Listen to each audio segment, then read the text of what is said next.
मतलब हमारे यहाँ बाबू पूरा देश आ गया, प्रधानमंत्री हमारे यहाँ के हैं। मैं कहा चिंते हैं, कहा हाँ। तो मैं वो निकाला जो है, एक वो लिए था कैलेंडर, तो मैंने कहा इसको दुकान में कैलेंडर दो, तो कही किया है यहाँ है। वो अबोध बच्चा, आज अबोध बच्चा, गांव का गरीब का बच्चा जो एक बिस्कुट के लिए दुकान में खड़ा है लेने के लिए, आज वो भी भारत के प्रधानमंत्री जी का चेहरा पहचान रहा है और नाम पहचान रहा है। इसलिए अब मुझे कुछ बताने की आवश्यकता नहीं, मुझे समझ में आती है, बच्चा बच्चा जान रहा है। लोग कहते हैं ना कि मोहि तो बच्चा बच्चा सबको जानत है वो गाँव में, वो एरिया में, लेकिन मुझे नहीं जानते लोग, ये सही है। मोदी जी को बच्चा बच्चा जानना आज ये हो चुका है। तो इसलिए आज इस राष्ट्र निर्माण के लिए मोदी जी ने फिर से 400 पार का नारा दिया। आपने 325 पहले भी चुन के भेजा, 543 में से 325 19 में विपरीत परिस्थितियों में जब हाथी के ऊपर साइकिल चढ़ी रही है, और या तो साइकिल के ऊपर हाथिया चढ़ा रहा है, अब जब रहा हो, लेकिन एक दूसरे के ऊपर चढ़े रहे ना, मतलब इकट्ठा रहे ना, उनकी रहे ना, हाथी साइकिल एक साथ। और कद्दावर व्यापारी नेता भी यहाँ से सांसद रह चुके थे, स्वर्गीय श्री श्यामा चंद्र गुप्ता भी यहाँ से कैंडिडेट है ना। वो उस समय का गठबंधन भी मजबूत चल रहा था, और उस गठबंधन को आप सब देवतुल्य कार्यकर्ताओं ने उसको ध्वस्त करके उनको यहाँ से बाहर करने का काम किया, कमल खिलाने का काम किया। ये आप जैसे देवतुल्य कार्यकर्ताओं को मैं प्रणाम करता हूँ, आपको मैं इसलिए नमन बंदन करता हूँ। तो इस बार अब तो वो है भी नहीं, अलग अलग अब है, कोई संकट है तो हो जाए तो कोनो फर्क नहीं आए, लेकिन मामला एक भी हो जाए तो कोई फर्क नहीं है। पिछली बार का आपका इतिहास रहा है 14 से 19 तक 5 साल का कार्यकाल मोदी जी का, और पिछले 2.5-3 साल का ही कार्यकाल योगी जी का रहा है, और अब तो 8 साल का कार्यकाल नीचे वाली हमारी सरकार योगी जी की, और 10 साल का कार्यकाल माननीय प्रधानमंत्री मोदी जी का है। और इन 10 सालों में, इन 8 सालों में गांव का विकास हुआ है, गरीब का विकास हुआ है, महिलाओं का उत्थान हुआ है, बेरोजगारों का उत्थान हुआ है, किसानों की भलाई हुई है, व्यापारियों की भलाई हुई है। उस काम के आधार पर पिछली बार 100 में 60 हमारा था और बाकी में बंटवारा था। इस बार 100 में 75 भाजपा का है और 25 में बंटवारा है, और बंटवारे में भी हमारा है। पिछली बार माननीय अनिल जी हमारे बैठे हुए हैं, 47% वोट पड़े हुए, वोट का 47% वोट भारतीय जनता पार्टी के कमल को खिलाने का आपने काम किया।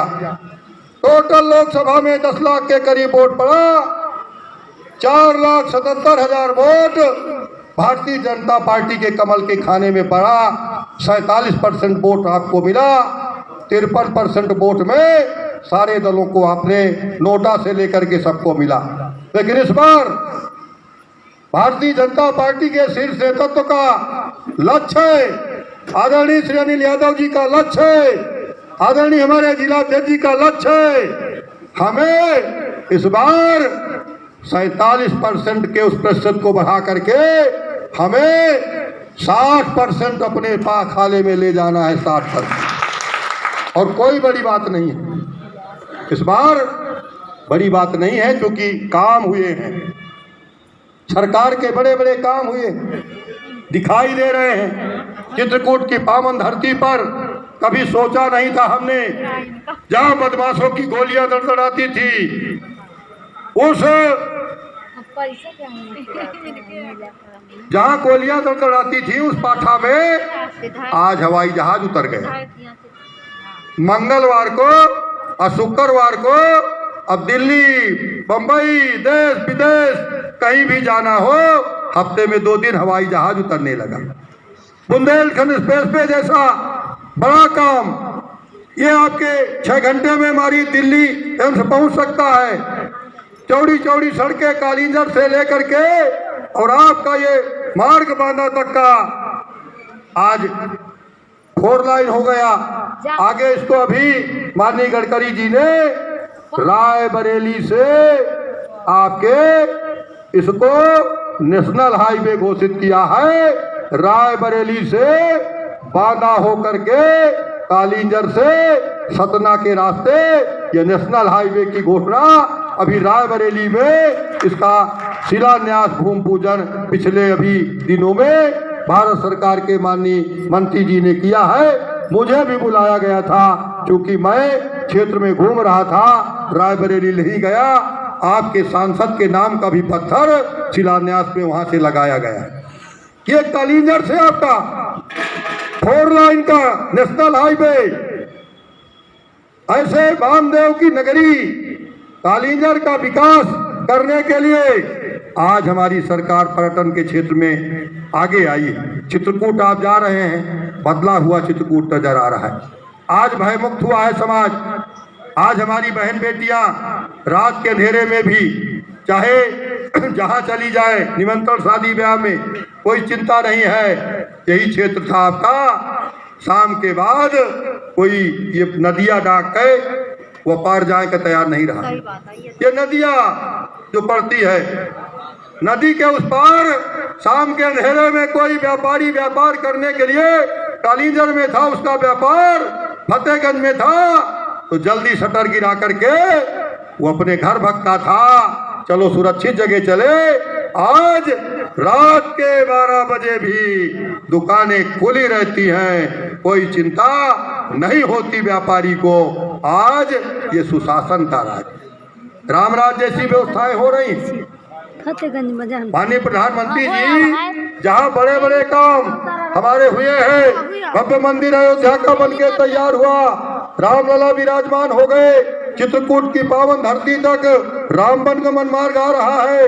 अयोध्या से बनते हुए चित्रकूट से होते हुए और जहां तक भगवान श्री रामचंद्र जी गए थे उस दक्षिण भारत तक, वहां तक रामेश्वरम तक वो आपका राम वनगमन मार्ग स्वीकृत हुआ है और वो बन करके तैयार हो रहा है। बड़े पैमाने पर काम शुरू हुआ है, जमीनों का अधिग्रहण हो गया है, काम भी तेजी से शुरू हो गया है। आज हमारा ये क्षेत्र चित्रकूट क्षेत्र आज पर्यटक की दृष्टि से दुनिया के नक्शे में आगे आया है। आज हमारा भारत विकसित भारत का संकल्प जो मोदी जी का है उसका सपना पूरा करने के लिए हमारे चित्रकूट का डेवलपमेंट आज पूरा हुआ। तो इसलिए प्रेस चालू हो गई है कह रहे हैं। तो जो लोग आज भाजपा में शामिल हुए हैं उनका भी मैं हार्दिक स्वागत करता हूं। अमित सिंह जी, राम मिलन शिवहरे जी प्रधान सिंहपुर वो शामिल हुए हैं। मन पर आकर के माननीय हमारे प्रभारी जी से वो पटका उनको पहना देंगे क्योंकि आचार संहिता आने वाली है, प्रेस कॉन्फ्रेंस चालू हो गई है, इसलिए उनके चालू होते होते भी हम भी अब चालू हो जाए ना, हम सब लोग अब चालू हो जाए रहे ना, सभी साथी अब चालू है ना, तैयार है ना, रेडी है, सब लोग तैयार हैं मोदी जी का लक्ष्य पूरा करने के लिए। चंद्रशेखर यादव जी हमारे डीडीसी यहाँ पर आए हैं, उनका भी स्वागत है, इधर आ जाए, उनको भी पार्टी में शामिल करके माला पहनाएंगे हमारे जिलाध्यक्ष जी।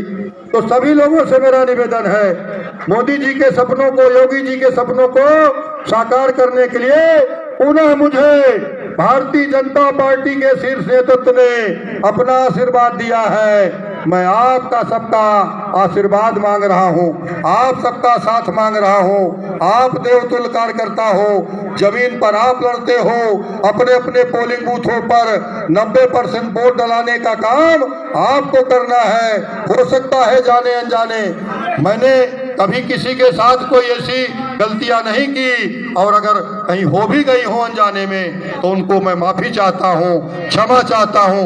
हो सकता है मैं आप तक नहीं पहुंच पाया होगा, लेकिन कहीं न कहीं से संपर्क में जरूर रहा हूं आपके। तो निश्चित तौर पर ये अगर कहीं पर कोई कमी रह गई हो तो उसको माफ करते हुए